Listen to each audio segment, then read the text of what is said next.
Soal jagonya asis di Liga Primer, Kevin De Bruyne juaranya. Sebagai gelandang, Kevin De Bruyne boleh dibilang memiliki insting mencetak gol yang mumpuni. Selain itu, De Bruyne juga merupakan raja asis di Liga Primer. Ia dalam mencetak gol, Kevin De Bruyne termasuk salah satu gelandang terproduktif dalam sejarah Manchester City maupun di Liga Primer Inggris. Tengok saja pencapaiannya. Meski posisinya bukan ujung tombak, yang De Bruyne bisa mengemas hingga 64 gol dalam 239 penampilan bersama Manchester City. Namun yang lebih mengagumkan adalah soal kemampuan De Bruyne dalam memberikan assist buat rekan-rekan setimnya untuk menjebol gawang lawan. Dikutip dari catatan Transfermarkt, selama 7 musim memperkuat The Citizens, De Bruyne total sudah mengoleksi hingga 149 assist dan 104 assist diantaranya dibuat di pentas Liga Primer. Dirangkum dari ESPN, Kevin De Bruyne bahkan sudah 4 musim berturut-turut meraih predikat memberi assist terbanyak di Liga Primer.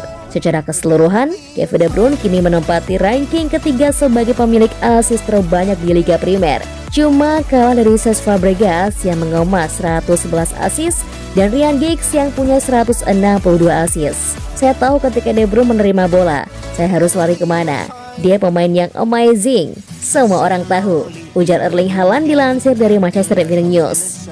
Why do I try? 'Cause now I'm feeling like a fool again, thinking I can fool myself by telling me lies. When there's so many things that I keep in my mind. Haaland dan Mbappe ternyata nyaris satu tim di Barcelona. Mantan Direktur Barcelona, Javier Bordas berbicara tentang waktunya selama berada di klub Catalunya. Dia berikan kebijakan transfer, termasuk beberapa keputusan belum matang yang sekarang diratapi. Karena pekerjaan yang saya lakukan, saya mengenal banyak orang. Saya bertemu Mino Raiola, dan pada satu titik kami berbicara tentang Erling Haaland untuk 20 juta euro. Saya hanya seorang direktur yang menyarankan sesuatu. Lalu ada tim teknis yang harus mengambil keputusan. Saya memilih Mbappe, dan dia bisa datang ke Barca dengan nilai sekitar 100 juta euro.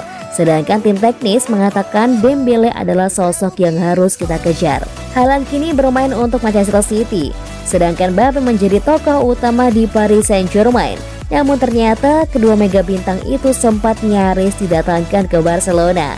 Untuk Mbappe, rencana itu mendapat tentangan dari direktur teknis lantaran menganggap Dembele lebih cocok ke skuad Blaugrana.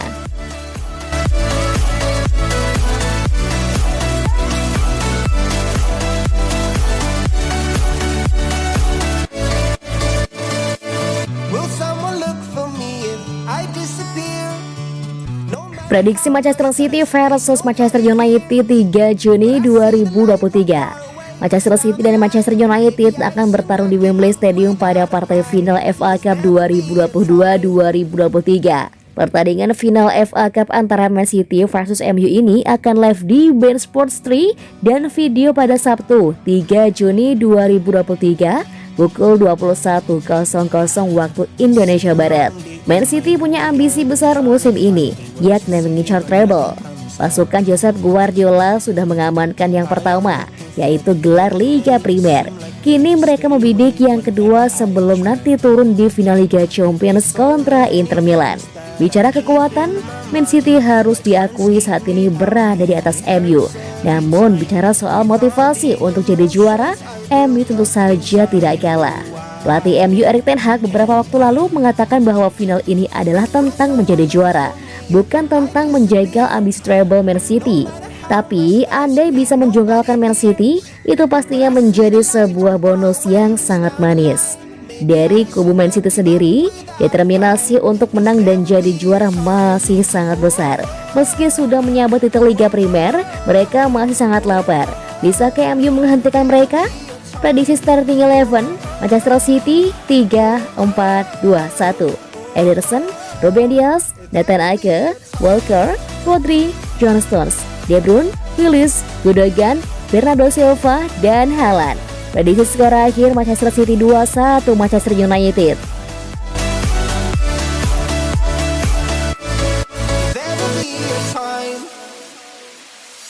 Sitting lonely in my room again, acting like I'm innocent. Why do I try?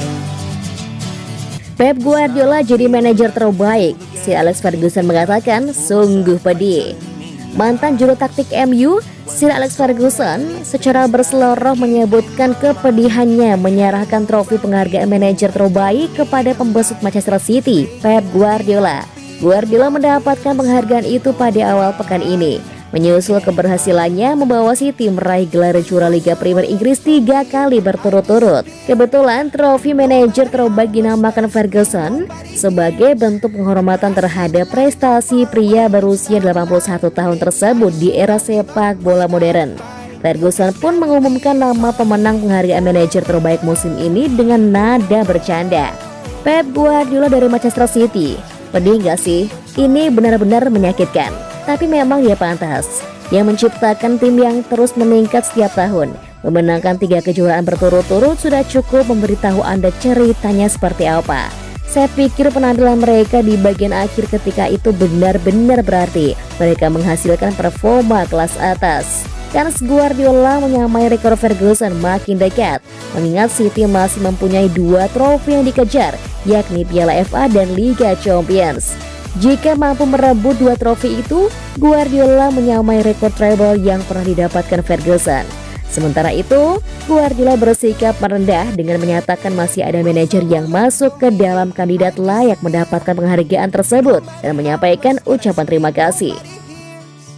But I see the light from far away, it's down the line. Maybe I should not give up without a fight, 'cause there will be a time